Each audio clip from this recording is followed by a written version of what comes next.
आप सभी शुभचिंतकों मित्रों को मेरा प्रणाम नमस्कार धन्यवाद जी। ये सावन का पावन महीना अपने अंतिम पड़ाव पर चल रहा है। आइए हम श्रद्धा भक्ति प्रेम करुणा के साथ इस सावन के पावन महीना को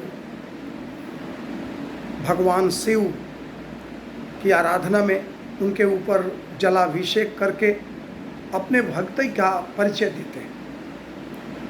साथ संगत जी, हमने दिखावा नहीं करना है, हमने दिल से भक्ति करनी है, दिल से परोपकार करना है। दिखावा भक्ति का नाम नहीं है, पूजा पाठ दिखावा का नाम नहीं है। पूर्ण परमात्मा को जानना ही पूजा है, पाकर ठहर जाना ही पाठ है। हम बाबा धाम भी जाते हैं और जलाभिषेक भी करते हैं भगवान शिव के शिवलिंग पर। पैदल भी जाते हैं, समय भी लगाते हैं, रुपया पैसा भी लगाते हैं।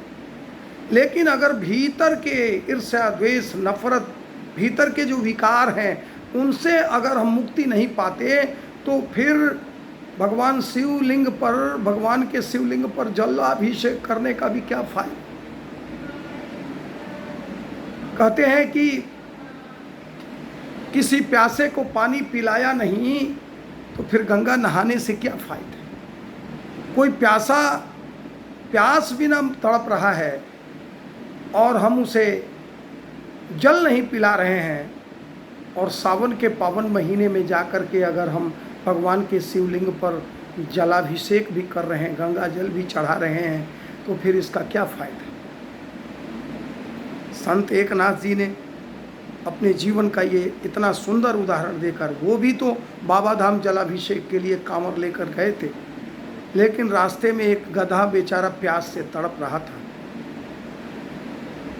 गधा बेचारा प्यास से तड़प रहा था। आते जाते लोग, कांवरिया लोग बोल बम के आगे उस निरीह गधा को, प्यासे गधा को छोड़कर चले जाते। यह बात भूल गए कि इस गधे में भी वही जीव है जो हमारे अंदर है, वही आत्मा है जो हमारे अंदर है।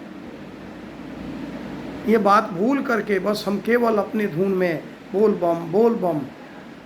संत एकनाथ जी भी जा रहे थे, अचानक नज़र पड़ी गधे पर। कातर नज़रों से वो एक संत एकनाथ जी को देख रहा था और एकनाथ जी ने सोचा कि एक डब्बे का जल पिला देते हैं, एक डब्बा ही भगवान शिव के शिवलिंग पर चढ़ाएंगे। और वो वहीं रुक गए और उन्होंने वो एक लोटा जल, एक डब्बा का जल गधे को पिलाया, लेकिन तब भी वो प्यास से तृप्त नहीं हो पाया। एकनाथ जी ने सोचा कि अगली बार आकर के भगवान शिवलिंग पर गंगा जल चढ़ा देंगे, अब की बार गधे को पानी, प्यासे गधे को पानी पिला देते हैं। और पिलाया भी, दूसरे लोटे का जल, दूसरे डब्बे का जल भी पिला दिया।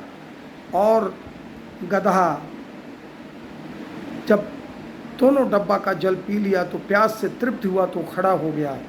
और अचानक ये चमत्कार हुआ, गधा का स्वरूप बदल गया और वो स्वयं भगवान शिव प्रकट हो गए और कहा, एकनाथ, आज से तू संत एकनाथ है।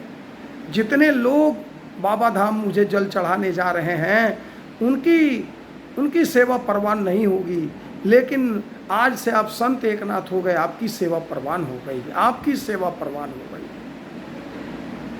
उन लोगों ने मेरे अंदर नहीं देखा कि इसमें भी वही जीव है जो सबके अंदर चल रहा है। मैं सब में विराजमान हूँ, मैं सब में स्थित हूँ, और आपने मुझे प्यासा समझ करके और जल पिलाया, मेरी प्यास तृप्त की, तो मैं स्वयं प्रकट हो गया। मैं तो रूप बदल कर आया था, बस इंसानियत की पहचान कर रहा था, भगत की खोज कर रहा था, जो आप मिल गए। तो आओ सत्संग जी, भगवान तो भूखे को भोजन कराने में, प्यासे को पानी पिलाने में, गिरते को उठाने में, किसी ज़रूरतमंद को उसकी आवश्यकता की पूर्ति करने में खुश हुआ करते हैं। तो हमारी भावना भीतर और बाहर से विशुद्ध हो, तब भी ये पूजा, तब भी ये भक्ति, तब भी ये पाठ प्रभु को स्वीकार होता है, तब भी स्वीकार होता है। दास आप सभी से यही निवेदन करेगा, अगर आपको ये प्रेरक प्रसंग अच्छा लगा हो तो मिशन मार्ग को लाइक करें, कमेंट करें, सब्सक्राइब करना नहीं भूलें। फिर अगले एपिसोड में आपके इसी रूप में दर्शन करेंगे। आप सभी को प्रणाम, नमस्कार, धन्यवाद।